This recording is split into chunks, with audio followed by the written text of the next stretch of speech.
Room 502, located on the 5th floor, holds a secret that can push you to the brink of suicide.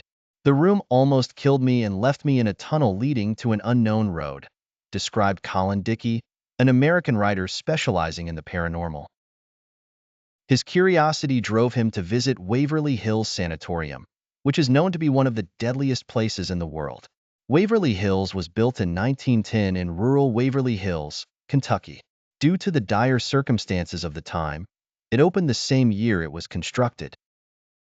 The state government hurried to face the rampant spread of tuberculosis, one of the deadliest and most widespread diseases of that time. The hospital was the only place to treat the infected due to the lack of a proper cure. As time went on, the disease spread rapidly in the wake of World War I. The small hospital with its 2 floors could no longer cater to the increasing number of patients. Doctors of that era believed the only treatment for tuberculosis was fresh air, sunlight, and a special diet. Since the hospital was situated in a low plain and doctors needed high ground for sun exposure, a businessman donated land and funds to build a new 5-story annex on higher ground. The construction was completed in 1926. By the late 1930s, the disease was nearly eradicated due to new natural treatments discovered by doctors.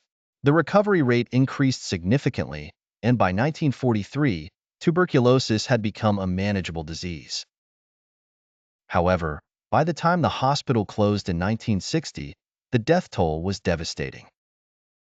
Almost every family in the village and the entire state had been affected, as noted by historian Rosemary Guiley.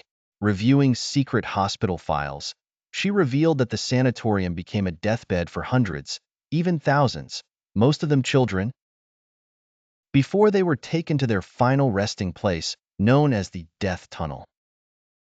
Some researchers pieced together the hospital's grim history by interviewing survivors. The patients recounted the treatments involving just fresh air and sunlight. When a patient's condition worsened, doctors resorted to removing parts of the rib cage for more air exposure.